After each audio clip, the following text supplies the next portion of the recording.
Brad Williams, XL Prime, show only the first measurement in a new list, the first. In our previous example, previous set of tutorials, we were showing the second measurement. Here we're just going for the first. Our delimiter, X. In this particular case, same parameter as in that previous example.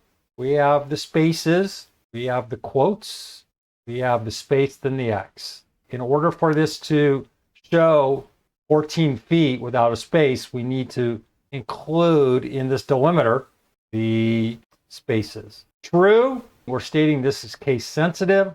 If this was a capital X, we're going to give big NA error. I'm going to enclose an X here and F9.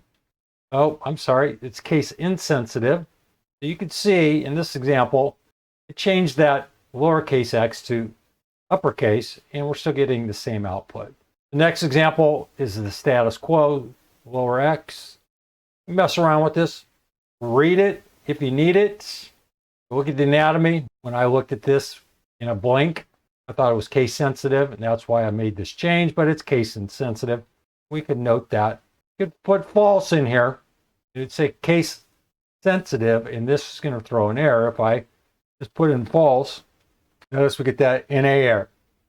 You just experiment, you can see the capabilities and the strength of the various arguments. Brad Williams, XL Prime, Williams out.